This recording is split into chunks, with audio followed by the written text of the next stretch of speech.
In this video, I'm going to try to explain what the Year 12 Psychology group investigation task involves. For those of you who were at the school holiday session, we did go through it, but clearly there's still a little bit of confusion about exactly what a group investigation means in this context. The difficult part about this investigation is that I can't be too prescriptive about how you interpret the data. It's entirely up to you. And as a couple of you have rightly pointed out, both Jake and Hasimrat have made this point, the data itself is very poor. It's not ideal for drawing really good scientific conclusions. Now, that might seem to be a problem, but in actual fact, that liberates you in the way that you're able to interpret it. So let's just start from the very beginning. We're going to go right back to the task sheet.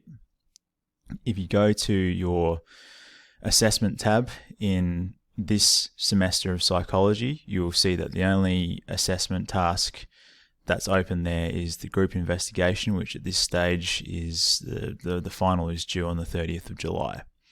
Now, the group investigation has a relatively straightforward set of instructions that I'm going to open here. Most of you have seen these instructions. We went through them. The 20 or 21 people who are there present for the school holiday session.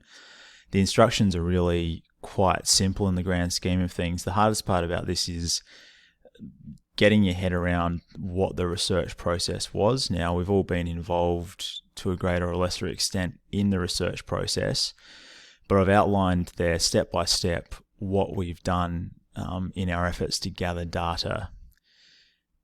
As I said during the school holidays, I don't want to read my own work when I read your investigations. So if your methodology, when you write your method for your experiment, if your methodology looks even remotely similar to what I've written here, we're going to have a conversation about plagiarism, okay? Because I don't want you to just be echoing something that I've already said. If we look through the rest of this document, I've tried to keep it as simple as possible. There are two phases to this investigation. The first one is the shorter one. Each group comes up with a 250-word proposal, including a question to be addressed and a proposed method for how the data can be used to address the question. Okay, one of those should naturally lead into the other one. Just to recap, each group comes up with a 250-word proposal.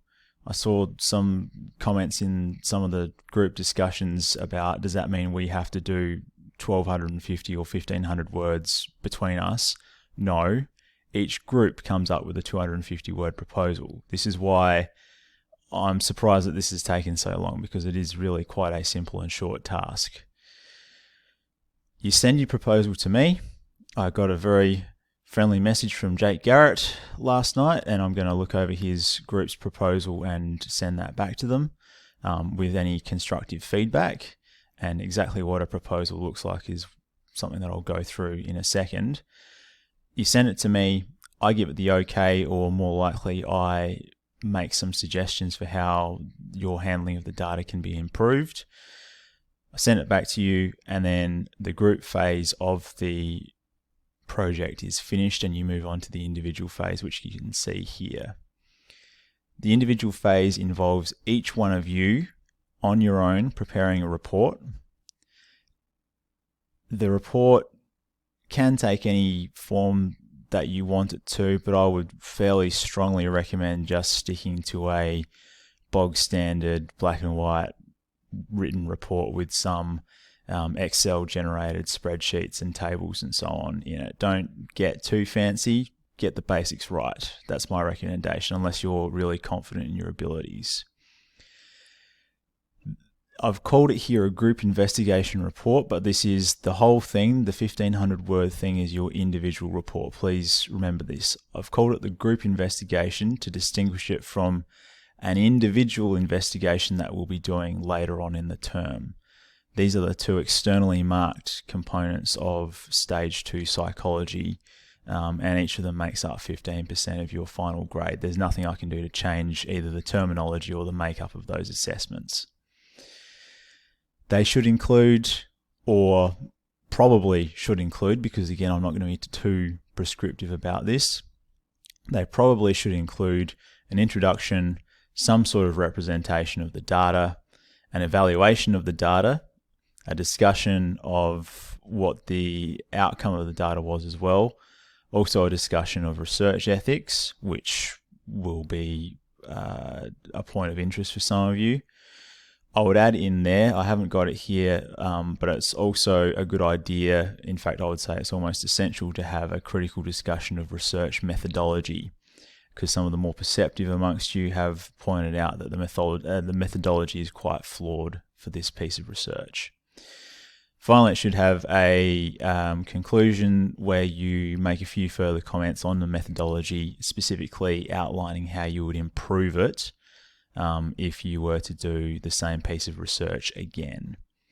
Just remembering that when you get down to the 1,500 words in the final report, which again is due on the 30th of July, that's in 8 days' time, and no, I will not be looking at drafts for this report. The reason you're in groups is so that you can offer some sort of intellectual support to each other if need be. Not included in the 1,500 words is the qualitative and quantitative data, and we'll talk about the qualitative data in a second. So don't include tables in your word count, don't include graphs, don't include captions for tables and graphs, don't include titles, subtitles, footnotes, endnotes, bibliography, anything like that. All you're including in the word count is the guts of what you're actually writing, the paragraph by paragraph analysis. If you decide to do an oral presentation, and I will eat my own shoes if any of you actually decide to do that, but if you decide to do an oral presentation, it's 10 minutes. Now let's go back to the data itself. So if you look here, I'm back in the assessment again. This is how it looks from my end. If you look at the data itself, and if we go into Excel here, as you can see, again, I've kept the data very raw and nondescript, and that's a deliberate choice. In fact, the SACE instructions for teachers prescribe that I should do it this way, because it's not my job to tell you how to interpret the data, and anything I do from this point onwards that rearranges these tables in any way is going to prejudice your treatment of the data. There's a whole bunch of different things going on with these numbers, and it's your job to make a decision about how you're going to interpret the relationship of one set of numbers to another. Bear in mind that when you're interpreting that relationship, you have to do it in the context of, one of the things that you could be doing it in the context of is the relationship between the personality test that we undertook and some of the other data points that we gathered. Remember that you want to be referring this back to psychological principles, and the more you use some of those psychological theories that might be associated with some of the data, the better off you'll be. Now, some of you have got some really good ideas about what other psychological theories you could bring into your discussions. I'll give you one example and one only. Theories to do with the effect of music on personality development. The purpose of you being in those groups, again, is for you to exchange ideas. So once more, I'm not going to be prescriptive about how you should interpret the data, but I can assure you that there are people among you, people arguably in each group, who have got a really strong idea of how they should be treating this data. And all you need to do is ask them to give you their ideas. All right, that's all I'm going to say on that. Now, lastly, two more things.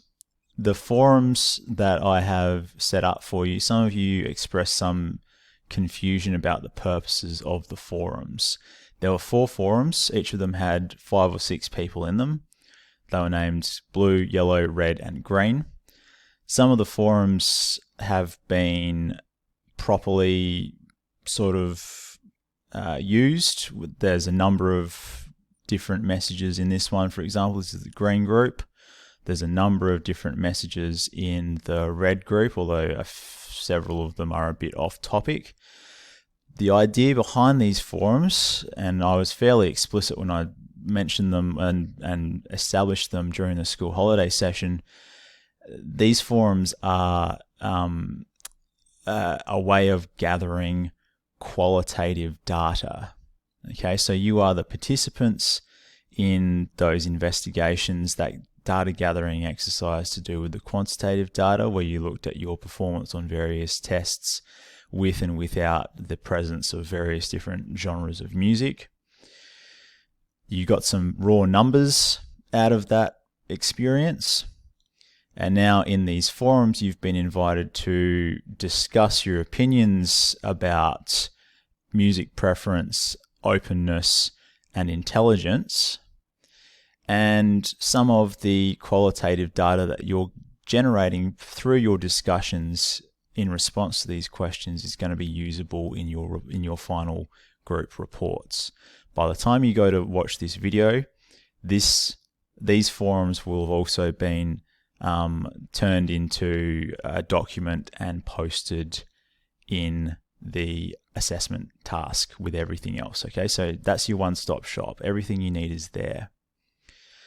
Okay, so that's your second to last thing. How do you use qualitative data? Well, that's entirely up to you.